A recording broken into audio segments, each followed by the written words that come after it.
Testing, testing. Sounds good. Yep.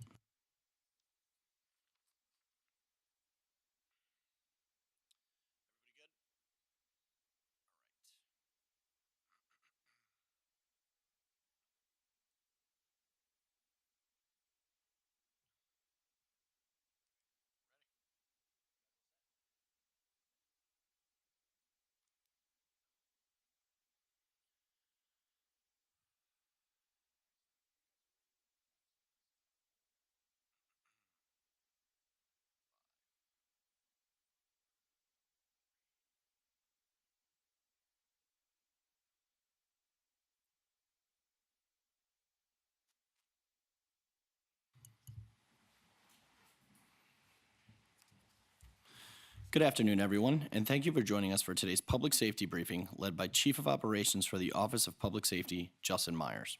Following our last speaker, we will take a few questions from the media, followed by some questions that have been submitted by the public ahead of today's briefing. I would now like to turn it over to Chief Meyers. Welcome to our weekly public safety briefing here in the city of New York. I'm joined here today by a number of my colleagues from various different public safety agencies across the New York City portfolio. We're going to be talking about a number of important issues and major focuses of Mayor Eric Adams' administration when it comes to public safety. Today, we're joined by NYPD Deputy Commissioner for Collaborative Policing, Chauncey Parker. The Deputy Commissioner actually holds two hats here in the city of New York. He is both the Deputy Commissioner for the NYPD, but he is also the director of a federal program called the High Intensity Drug Trafficking Task Force, otherwise known as HIDTA, for the New York, New Jersey region. And he's going to be talking to us about a number of different collaborative approaches that both HIDTA and the NYPD is taking to make New York City safe against a number of different public safety challenges, from fentanyl and drug trafficking to guns and illegal weapons on our streets.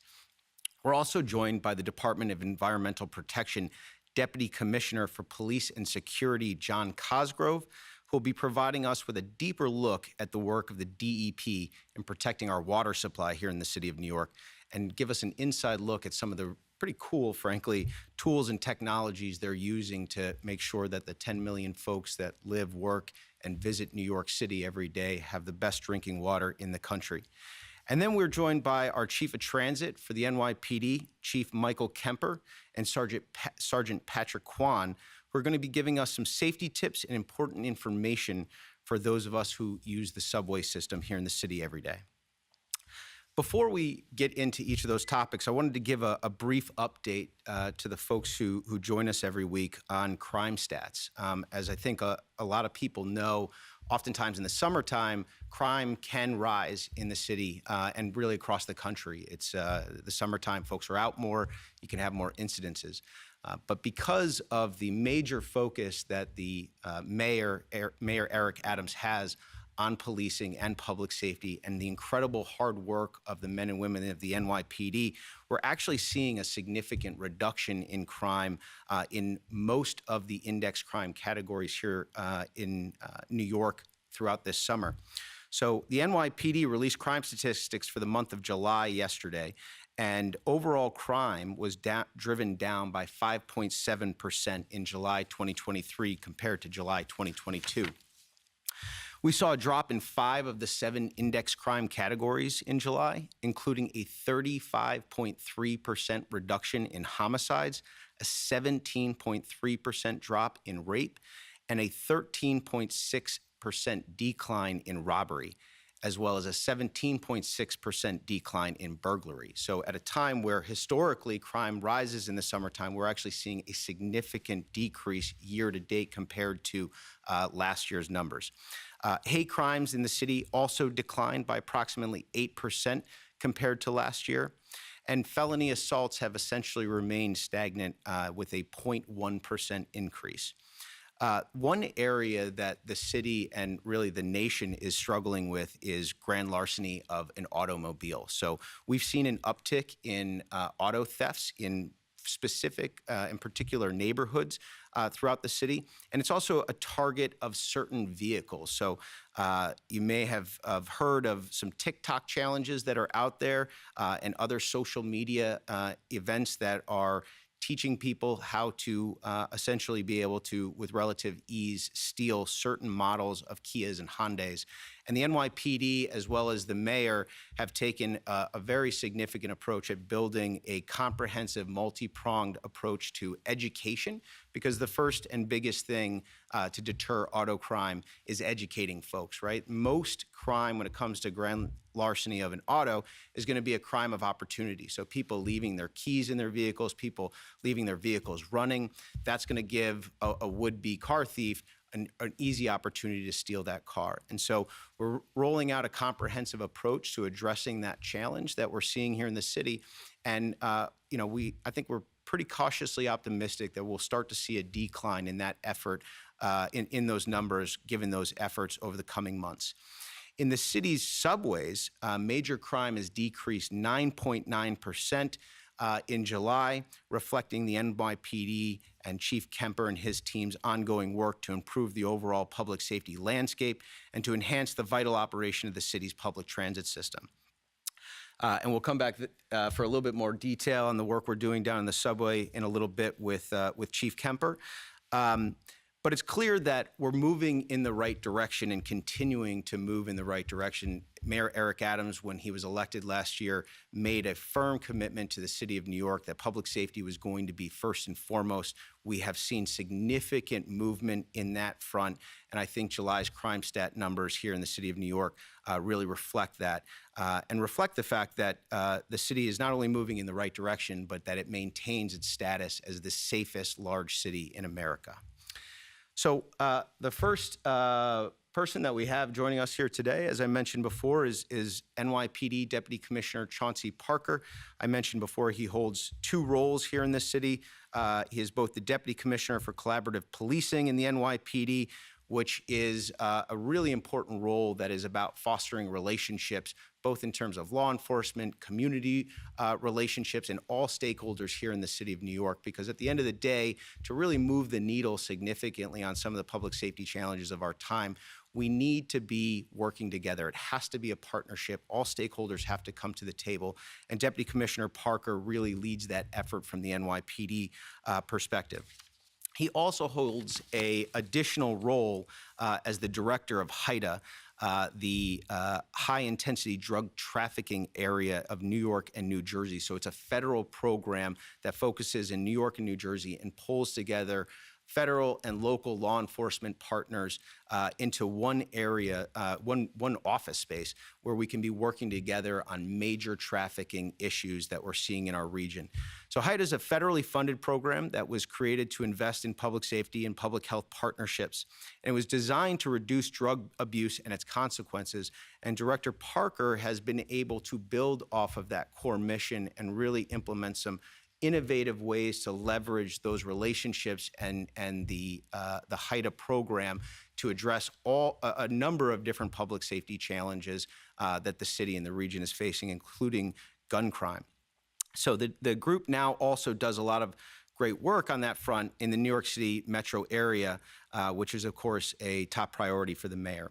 And I just want to really briefly, because it's Commissioner Parker's first time with the public safety briefing, and this is really one of my favorite parts of what we do at the public safety briefing, is kind of pull back the veil of government and get an opportunity to introduce to the public so many folks who work tirelessly every day for years and even decades to make this city the safest large city in America.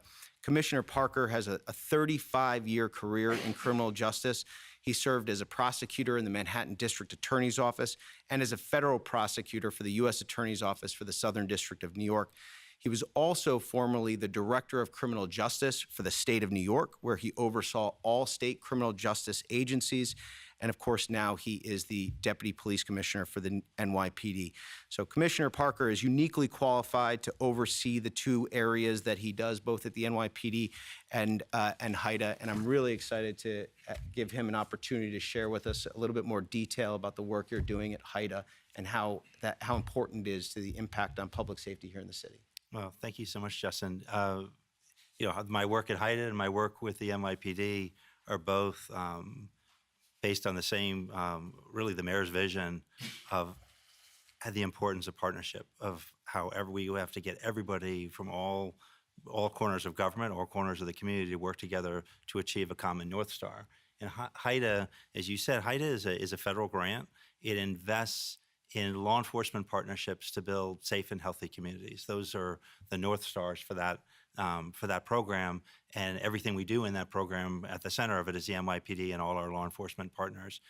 Some of the kind of investments that we're involved in, we invest in drug task forces. For example, the task force that was the lead on the Chapo Guzman Sinaloa cartel case, so major international drug trafficking investigations, money laundering investigations, fugitive task force investigations, getting America's Most Wanted.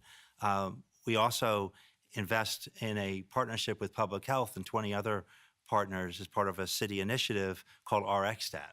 And that's getting all our public health and public safety partners to work together to try to reduce drug overdoses and save lives. And it's all about partnership. We also are very much involved in prevention, which is a lot of it is creating the opportunity for young people in the most vulnerable communities, is investing in programs.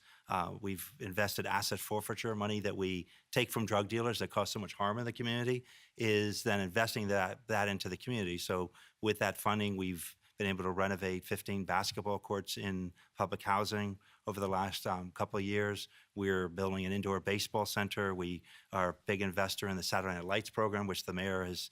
It started with one gym, is now 140 gyms across the city. Every single Saturday night, there's a place for kids to play through the four corners of New York City. So it's a lot of different partnerships, but always focused on that, keep us safe, keep us healthy. I think one of the most important initiatives that we invest in and that we partner on is called the Gun Violence Strategies Partnership, or the GVSP. And that was, we just celebrated our 2-year anniversary, and that is 20 plus agencies, federal, state, local law enforcement agencies, who meet every single morning at HIDA at 10 o'clock in the morning, every single morning, over 500 days in a row. Laser focus, as the mayor has told us, laser focus on the very, very small number of people who shoot people in New York City, and make sure that we're building the strongest cases possible. This is a meeting that has been hosted. The mayor has, the President of the United States has been to this meeting, and every other sort of major leader from there has seen this, because it's really a model for the country of the power of partnership. Federal, state, local law enforcement locking arms toward a common goal. It's on that platform that we're going to be working also to implement the mayor's vision with the Gun Violence Prevention Task Force, which is what can we do to make sure that young people never, ever get to that table? What can we do to prevent crime in the first place? So it's all about partnership. It's all about working together, and it's all about being laser focused on the goal. It's amazing. And I've had the privilege of joining you for some of those meetings, and it really is an amazing place. You know, historically, law enforcement, decades ago, was not always an industry that was the best at collaborating. But when you're at HIDA and you're in that room for these meetings, it's really incredible to see all of the different agencies that are represented, whether it's federal agencies, New Jersey local law enforcement, New York State, New York City local law enforcement, the district attorneys and prosecutors. And you're able to sit there with those teams and walk through a particular crime that may have happened in New York, and then have someone in New Jersey or a prosecutor raise their hand and say, actually, we have another case with that, and we have those details that you may be missing in this case to solve that murder. And you're able to move the needle on multiple cases, on significant impact players in the criminal space pretty dramatically. Can you share with us just a little bit about maybe how that kind of plays out on a day-to-day basis? Well, the way on a day-to-day basis, we have a team of detectives who come to work at 5 o'clock in the morning, and they review the cases over the last 24 hours, and they are laser focused on the people who have a history of gun violence, who've now been arrested for a gun violent felony. So it's a very narrow. It's maybe two people, 3 people a day, but it's a very, very narrow group to really focus on that. And then over the next couple of hours, they review those cases. We send it out to our partners, which include all the district attorneys, probation, parole, ATF, our federal partners, everybody across the criminal justice team. They review it, and then we meet at 10 o'clock. Everybody compares their notes, and you can see that this person who is out on a gunpoint robbery in the Bronx just got arrested for a robbery in Lower Manhattan. And so those two offices, those two partners, the Manhattan and Bronx, they talk to each other, share their notes. Also, it turns out that the person with the gun is on social media waving a gun around, and there's evidence that could be there. It turns out also that the last time he was in Rikers Island, he stabbed somebody in the throat or something. So there's evidence that a judge really may want to know about that particular case. It could be that they're on probation, and probation would want to know and be able to get the information. It's all about pieces of the puzzle coming to one central place. I think what holds it together, because it's remarkable, over 500 days in a row. I don't know any meeting that 500 days in a row that people come to that meeting, 20 different agencies, and nobody has to be there. There's no grant that funds this. It's just the power of partnership that brings people together.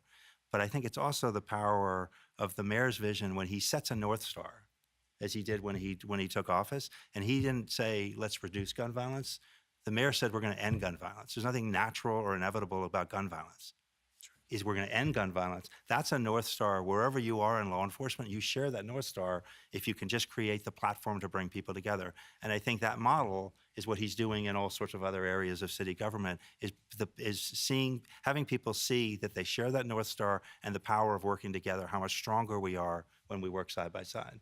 No doubt. And the future of public safety is really about being precision, right? Precision law enforcement, precision policing, really finding people who are driving violent crime, who are major traffickers, and being able to take those folks off the street and shut down their operations. Can you talk to us a little bit about how important it is to have strong working relationships with federal and state law enforcement agencies all at the same table as local law enforcement, and how that helps you as a deputy police commissioner continue to drive crime down and really move the needle in a positive direction? How does that partnership impact us here in the city? Well, I think it's just everybody has something to add, and they have value. They have a piece of the puzzle, or they have tools in their toolbox, so to speak. I'll talk about one, the ATF. So ATF has a vital,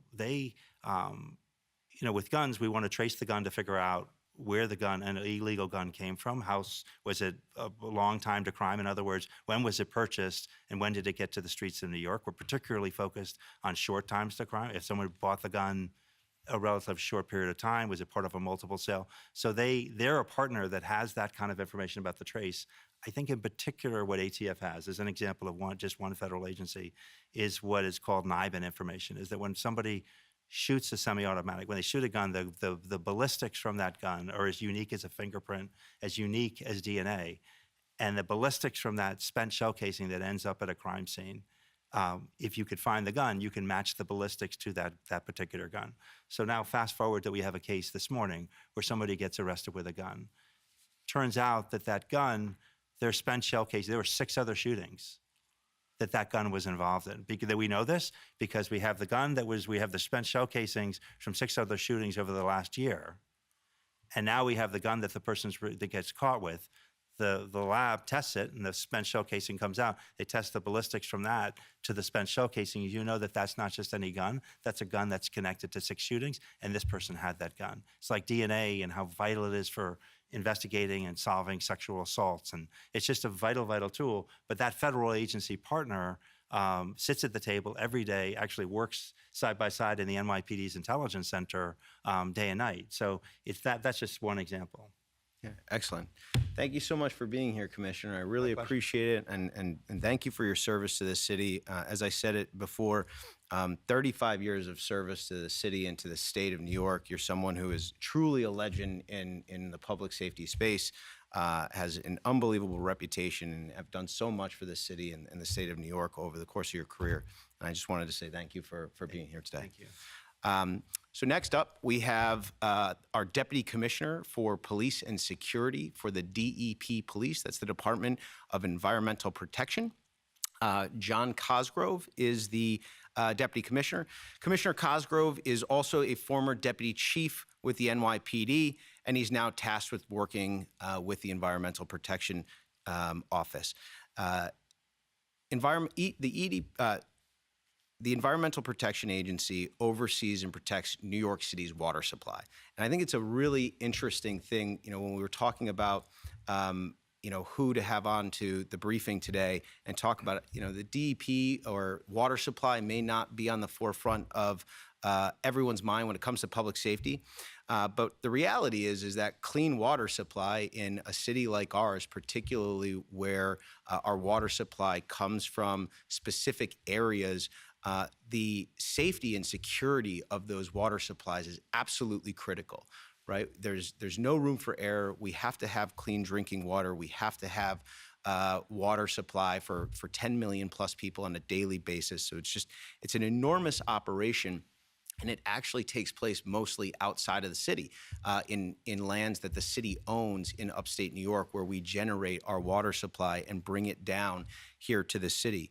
So the Environmental Protection Agency helps protect those water supplies and as well as our environment by reducing air and noise and hazardous materials and pollution here in the city.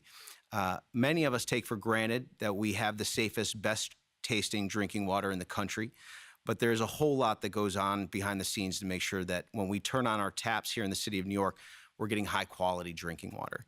And the tools that the DEP uses to maintain a safe water supply have changed to incorporate new technology. Just as we have across the entire public safety arena made investments into public safety, so is the DEP. They've really are taking a 21st century approach to making sure our water supply is protected on a daily basis. And so you may not have woken up this morning thinking that the DEP is public safety and is something that you were interested in, but I would remind you that without the clean drinking water that we have here in the city of New York, we wouldn't have bagels and pizza. So Deputy Commissioner John Cosgrove, thank you so much for being here at the briefing, and tell us a bit about how you guys do this monumental task of protecting the drinking water for the city. Thank you very much. Good afternoon, everyone. My name is John Cosgrove. I'm a Deputy Commissioner for Police and Infrastructure Security at the Department of Environmental Protection. New York City's water supply system traces its origins to the original Dutch settlements hundreds of years ago and to a small pond in Lower Manhattan just a few blocks north of here that provided inadequate consumption for human consumption and even basic fire suppression. Over the years, starting in 1845, the Croton water system was developed to deliver better drinking water into the city, which was then at that time Manhattan. Right around the turn of the century in 1900, the predecessor to the DEP began constructing the Catskill Aqueduct, developing a series of reservoirs further up in a higher elevation, creating larger and newer water supply for the city. Over the ensuing century, that water supply system has evolved into an engineering marvel that provides New York City with 1 billion gallons of high-quality drinking water each and every day from a watershed that spans an area the size of the state of Delaware, essentially north and west of the city. Our coverage area is vast. It's an unrivaled system that stretches 125 miles north and west from City Hall and runs through 8 suburban and upstate counties. The men and women of the DEP Police Department have been maintaining the security of New York City's water supply and its infrastructure since before the First World War. I think we have a slide. The way in which we protect the 2,000 square mile watershed and the technology we use to do it has evolved just the same as we have evolved. During World War I, police were known as aqueduct patrolmen, and they rode on horseback for hours just along a portion of the Catskill Aqueduct to ensure its integrity against sabotage. Today, the DEP Police Aviation Unit uses state-of-the-art technology that can survey the entire length of an aqueduct in just one day. That 1 billion gallons of water per day that we spoke about, it comes from 19 reservoirs and 3 controlled lakes that collect our drinking water through the Delaware and Hudson valleys. The geographic area surrounding these reservoirs comprise what we call the watershed. Many rivers, creeks, and streams within the watershed flow into these reservoirs. Through some brilliant engineering that connects these reservoirs are connected, reservoirs and lakes are connected and deliver water through a series of aqueducts that go to a series of treatment facilities and eventually down into the city.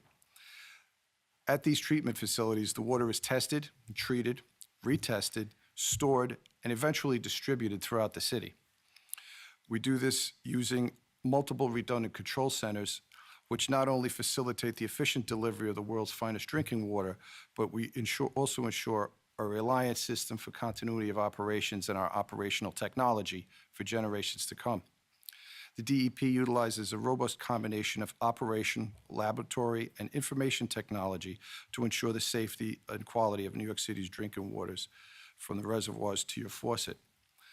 We perform water quality tests upstate in the reservoirs, within the on its way to the treatment facilities, at the treatment facility, when it departs the treatment facilities, when it gets stored, and even through its distribution system here in the city. We have nearly 100 water sampling stations throughout the city where we do these water quality tests. Following this September 11th attacks, the security profile of the city's water supply infrastructure was raised significantly and remains at an elevated level today. In the years immediately following the attacks, the city and federal government have invested billions of dollars to ensure the safety and resiliency of our pristine water supply. By law, the city is compelled to allow access to some portions of our reservoirs and adjacent lands upstate in the watershed for recreational use, but we monitor the supply closely. Public access permits are required for certain activities, including fishing and kayaking on the reservoirs, and the DEP Enforcement Division enforces trespassing regulations through a combination of helicopter, marine, and shoreline vehicle patrols. The DEP police have been using drones for over the last 5 years, and we have several FAA-certified drone operators. Thanks to the recent technology initiative from the Mayor's office, in fiscal year 2024, we have a plan in place to train an additional 15% of our uniformed staff for FAA certification and to increase our fleet of drones to enable each DEP precinct, of which there are 7, to have a drone first responder for our areas that are difficult to reach by foot. This will enhance our shoreline patrols because we can deploy a drone across the water from shoreline to shoreline, which we cannot do with a vehicle, nor can we circumnavigate a reservoir by vehicle as well. Effectively, one officer can patrol the entire shoreline from one location. This will provide a more efficient use of resources, reduce vehicle emissions, improve on-water safety, and protect against unwanted material getting in the reservoirs. We're continually looking for ways to integrate artificial intelligence, the use of drones and robots, including robot canines, into our existing network of cameras and sensors. Many of these critical infrastructure facilities where we treat and store the water before distribution are not open to the public. They are hardened facilities with traditional physical measures in place to deter, detect, and delay any unwanted intrusions. Access-controlled entrances are supported in most cases by crash-rated vehicle barriers and crash-rated cable fencing, perimeter detection systems, and surveillance cameras. Thanks to Mayor Adams' emphasis on cutting-edge technology, for fiscal year 2024, we will be piloting the use of robots at one or more of these facilities to augment our uniform patrol services there and our perimeter defenses. Naturally, no discussion regarding security of this critical infrastructure would be complete without touching upon the largest category of attack vector, cybersecurity. The DEP has a robust Bureau of Information Technology led by some of the most knowledgeable IT experts in city government. Our profile on cybersecurity is enhanced through deep cooperative relationships, preparation and readiness exercises with the FBI, the New York City Office of Technology and Innovation, the Homeland Security, Joint Terrorist Task Force, and the Cybersecurity and Infrastructure Security Agency of DHS. We continue to exceed all federal standards in securing our systems and infrastructure. Under Mayor Adams' leadership, the DEP police and the measures we used will continue evolving with the water supply itself to help ensure every New Yorker has safe and secure access to high-quality water for generations to come. Thank you, Justin. Thank you, Chief. Commissioner, excuse me. That's right. And really appreciate you coming out. So I really only have one question. Like, what is it about the water that makes the bagels so good? Like, why? I've never made a bagel in my life, but I've eaten plenty. So I'm not quite sure what the, Well, whatever you're putting in the drinking water, it's working. Thank you.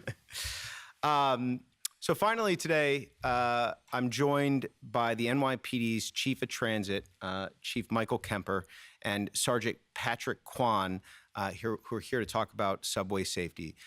Chief Kemper has been a member of the NYPD for 32 years, has held more positions with the NYPD, leadership positions than I can count. And Sergeant Kwan is in charge of community affairs, education, community outreach for transit. This is a new team, a new leadership team that's come into transit earlier this year and has really done a tremendous job at continuing to drive crime down in our subway systems dramatically. And so we want to, before I turn it over to Chief Kemper and Sergeant Kwan, I want to take a little bit of time to give folks an understanding of kind of the current state of crime in our subway system. You know, we often talk about public safety being two things. Public safety is actually making people safer by driving down crime. But public safety is also making people feel safer, because if you don't feel safe in your city, in your subway system, in your community, it almost doesn't matter what the reality is in terms of crime statistics or statistical probability. And I think a big part of people feeling safer in the city of New York is to really understand the facts and context of what crime stats mean and how likely of a probability there is for an individual to become a victim of a crime. And that isn't to downplay any crime, right? A single crime, a single person becoming a victim or having to suffer an event is one too many. And it's why the city spends an enormous amount of resources every single year focused on specific crime areas to help drive down crime in our communities and make everyone as safe as possible in this city. And as I mentioned earlier, the city's subways' major crimes have decreased 9.9% in July. And they're down approximately 5% year to date compared to 2022. So we often point to transit crime statistics as a metric of how safe our subway and buses are. But it's, as I just said, it's really important to put those things in context. So here in the city of New York, we have the largest subway system in North America, the only subway system on planet Earth that runs 24 hours a day, 7 days a week, 365 days a year. So the transit unit in the NYPD has an enormous task, and unlike really any other law enforcement agency in the Western world who's tasked with protecting a transit system. And the work they're doing is really moving the needle. And I think, as I said, it's important to put it into context how big our system really is. So in 2023, the average ridership for New York City subways and our bus system, so our public transportation system, is 4.3 million rides every single day. So that's close to 1 billion individual public transit rides so far just this year, 1.5 billion across our subway and bus systems in this city every single year. Year to date, there have been 1,262 reported crimes in our transit system, so in our subway system, right? So that's roughly one incident for every 730,000 rides. So when you swipe your card and you go into that transit system, you have a 1 in 730,000 chance of being a victim of a crime, right? In your lifetime, you have a 1 in 15,000 chance of being struck by lightning, right? So the statistical probability of becoming a victim of crime in the New York City subway system remains incredibly low. And again, that isn't to diminish the 1,262 people who were a victim of a crime. And it's why Chief Kemper and his team work diligently every single day and every single night, 24/7, 365, to continue to make our subway systems the safest systems in North America. And so with that, I want to introduce Chief Kemper. Thank you so much for being here for the public safety briefing. Looking forward to hearing from you and from Sergeant Kwan on some subway safety tips that folks can keep in the back of their mind as they're riding our trains. Thank you, sir. And before I pass it off to Sergeant Kwan, who has a quick PowerPoint presentation, I just want to recognize and thank John Cosgrove and his team at the DEP for making sure we have bagels and pizza. Two of my favorite foods, so I can't thank you enough. The DEP is very proud of the water they produce into the city, and I'm sure they're going to be delighted to hear that. We'll bring that back. Thank you. Sergeant Kwan? Thank you, Chief. Thank you, Chief Meyers. So this presentation that you're about to see was born out of the city's recovery and rebound from the COVID-19 pandemic. We heard from our employees, returning workers, they were citing public safety as a major hurdle to them going back to in-office work. And so we heard that, and the NYPD saw fit to conduct outreach to arm our riders with some really salient points, some safety tips that could really better their commute. And so what you've seen, what you're about to see right here, has been broadcasted and presented at multiple corporate venues, at council offices throughout the city of New York. Next slide, please. And there you have it. There's the New York City subway map. We've come a long way. Over a century ago, the first train run roared north from just beneath our feet here in Old City Hall. And we have now grown to a network of 472 stations, upwards of 650 miles of track, and like Chief Meyers said, upwards of 4 million riders per day in the subway system alone. Now, I would bet that almost every New Yorker would recognize the subway map. And the aim of today's presentation is to point out some of the things that have been hiding in plain sight that could really better your commute. Next slide. Thank you. So hiding in plain sight on that very subway map is a little blue shield icon. And that icon indicates to a person who's looking at that map where a police facility is located inside the New York City subway system. Now, we have 12 transit district facilities that are scattered throughout the city. They range from places in Columbus Circle, which are high traffic areas, Union Square, Yankee Stadium, and to far-flung places like Briarwood and Queens. Now, when you're in that subway station, you're going to see signs and waypoints, like that picture on the right. And that's going to point you and direct you to exactly where that police facility is located inside that subway station. Next. So now we're on street level. Now, here we are outside a typical subway entrance, and we have these color-coded globes. We have a green globe and a red globe. Now, these are not Christmas decorations. These globes are indicators to our riders. Again, part of the landscape you may have never understood exactly what they meant, but is of incredible importance to you as a rider. A green globe indicates to a rider that that particular entryway is, in fact, an entryway.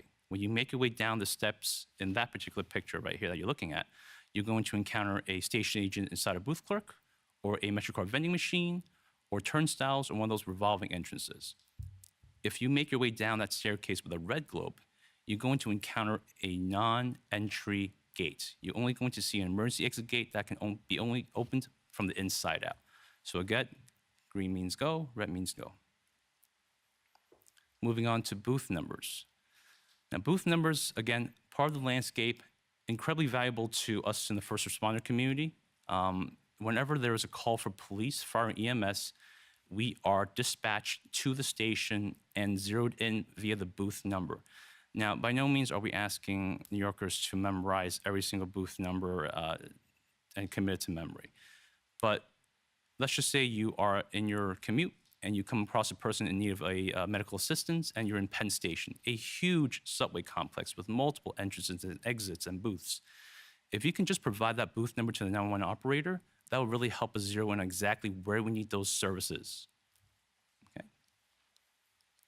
Moving on to MetroCard vending machines. Now, with the advent of the OmniTap system, these MetroCard vending machines will soon be relics. They might soon become museum pieces. But in the meantime, they're still operational. And what we see at these MetroCard vending machines is these are places where we have New Yorkers presenting their valuables, their possessions. These are places where you open your purses, your wallets, and it adds to your vulnerability there. And so what we've seen is sometimes we have folks that are opportunistic thieves, try to take advantage of a person who might be unfamiliar with the system, particularly visitors, and offer unsolicited help. And before you know it, that good deed by that scam artist nets you a valueless MetroCard as they walk away with the MetroCard that you purchased with your money. So again, something to keep in mind. I mentioned the Omni payment system, and there it is. It's been fully integrated into the subway and the bus system. Now it offers payment via a RFID-equipped credit card, debit card, a smartphone, and I really want to point out the wearable, the smartwatch. Again, these are turnstiles, and like the chief will mention in a little bit, these are incredibly valuable points of entry and gateways into the subway system. And here, the one tip I would have you take away is that if you can enter via one of those wearables, that is a payment system that is, number one, adhered to your body. It's not something that you have to present, fumble around in your pocket for. It's a great option. Okay, so in that circle is a conductor's zebra stripes. The zebra stripes is an indicator of where the conductor will be positioned when the train pulls into the station.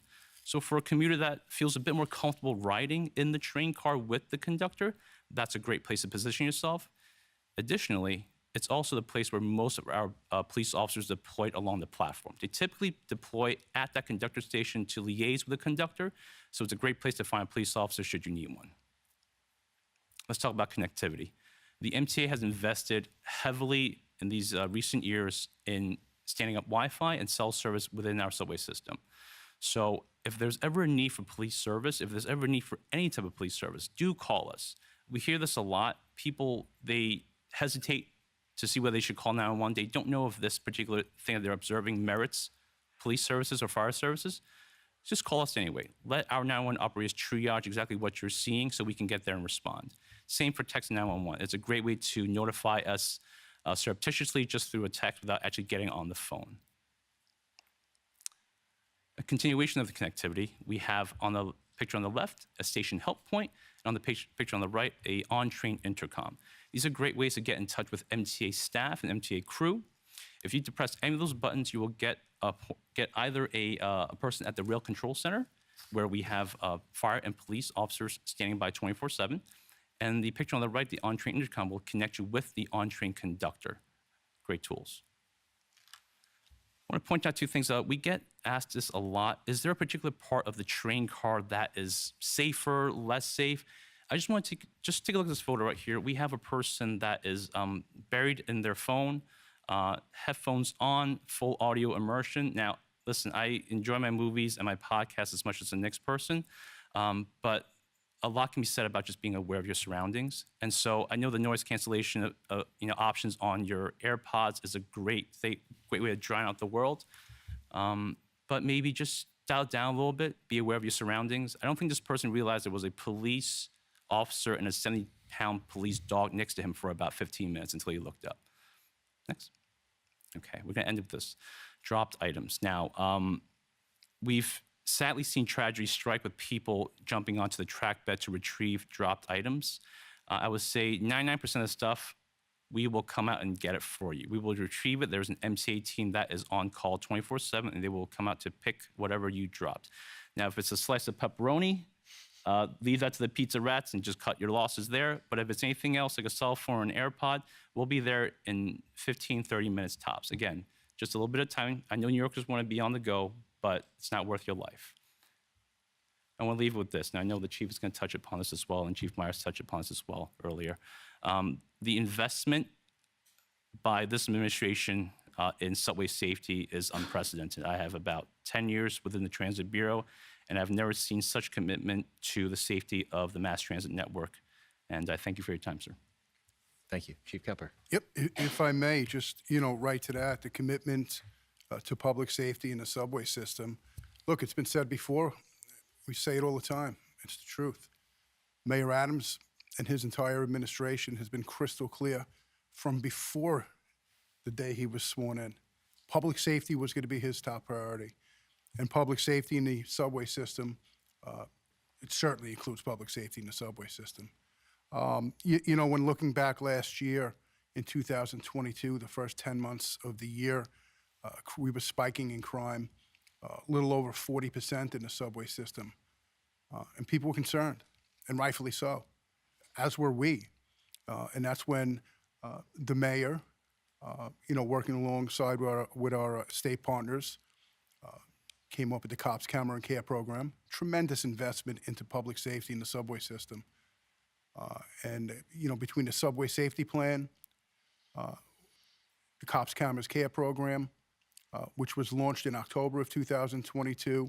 Again, historic investments into public safety were made, which included the increased deployment of upwards of 1,200 cops in uniform a day into the subway system to secure it.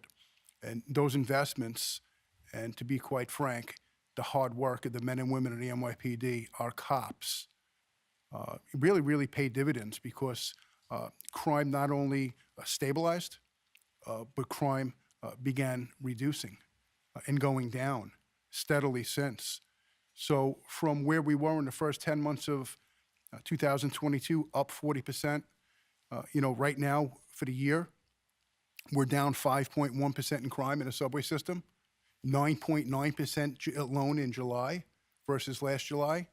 But, looking at that bigger picture, the 5.1% for the first 7+ months of the year, that represents upwards of 70 less major crime victims alone in the subway system versus just last year. A lot of questions come my way about you're not comparing to pre-COVID. Well, I'm going to compare it to pre-COVID right now and listen clearly. Crime is down over 6% this year versus 2019 in the subway system. Crime is down over 6% versus 2018 in the subway system. Matter of fact, when looking at the first 7 months of this year and comparing it to historic numbers, there's only 3 years that have lower crime numbers in recorded history. We're not comparing versus the COVID year, which is unfair, but 3 years only in recorded history in the subway system. Again, this is all part of a plan hatched by our mayor, by his administration, and the hard work of the men and women of the NYPD. The results speak for themselves. Again, and we can't do this alone.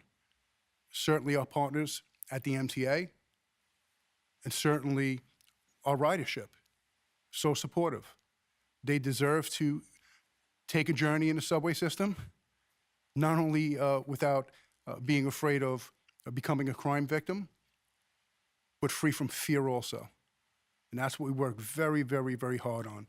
So before I pass it along, I just want to thank our partners in our efforts, and certainly thank this administration for not only the support with the increased personnel, but just really the verbal support, which goes a long way to our cops, who, again, each and every day come to work with really one goal, is to prevent crime and help people.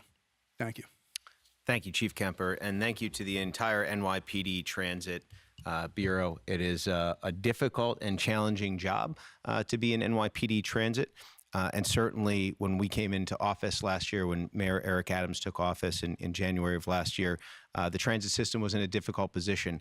But thanks to the hard work of your team and others, certainly not a mission accomplished moment, but incredible work to drive crime back down to historically low levels and return New Yorkers a subway system where they can feel safe and comfortable riding on a daily basis. So excellent work. Really appreciate the effort, Chief, and looking forward to see what you and your team's next act is. Yeah, and I think you just touched on something important. We are having success with reducing crime, but our work is far from over. We clearly recognize that we have a lot of work to do, but we're committed to getting that job done. Excellent. Thank you, Chief. And that concludes what we have for today in the public safety briefing. We'll move on to, I think, what's kind of the best part of our briefings is to take some questions from everyday New Yorkers who get an opportunity to talk to the leadership here who helps to impart public safety here in the city of New York. Thank you. Earlier this week, the administration reached out to New Yorkers, asking them to submit questions for the officials that have joined us here today. We were almost up at time, so we'll get to as many of them as I can in the next few minutes. First question is for Commissioner Parker from Rocky in Brooklyn, who asks, how do most drugs make their way to New York City? Is it cars, trains, boats? Most of the drugs that come into the United States and into New York City come across the southwest border. The two major cartels in Mexico are really the base of operations, and it's over the southwest border. It can be for the most part, it's trucks and cars coming across the southwest border. It can be people, it can be drones, it can be tunnels, but that's the key point where drugs, whether it's fentanyl in particular, fentanyl pills, other drugs, that's coming across the southwest border. Next question is from Ramsa in Queens for Chief Kemper, who asks, can you give an update on the department's work removing homeless people from subways? Yeah, I can. So look, this is the topic of homeless is, it's complex, yet it's important that, important work we deal with every day, particularly in the subway system. But first and foremost, it's really about balancing the needs of an individual that sadly sees the subway system as a place of refuge and also the needs of our ridership. I say this a lot, and it's so true. Look, being homeless is not a crime, right? Homeless is not a crime, but nobody should be reduced to having to live or seek shelter in the subway system. It's just New York City. It's 2023, right? We can do better. And there are such better, safer, viable options that we have. You know, we're talking about plans, and it's part of the Meyers Subway Safety Plan that was released in February of 2022. This very topic was discussed, and a unit was stood in the NYPD Transit Bureau. It's called the Subway Safety Task Force, and it was stood at the direction of Mayor Adams and his Subway Safety Plan. And that unit's primary mission is to focus on this topic. They work 7 days a week. They don't work alone. They work with their partner agencies, whether it's DHS, DOHMH, or BRIC, and they go out each and every day. They look for individuals in need. They offer them options, and this important work certainly will continue. Unfortunately, that's all the time we have left for today. On behalf of the Adams administration, I would like to thank everyone for tuning in to today's briefing. We look forward to seeing you all at our next one. Have a great day.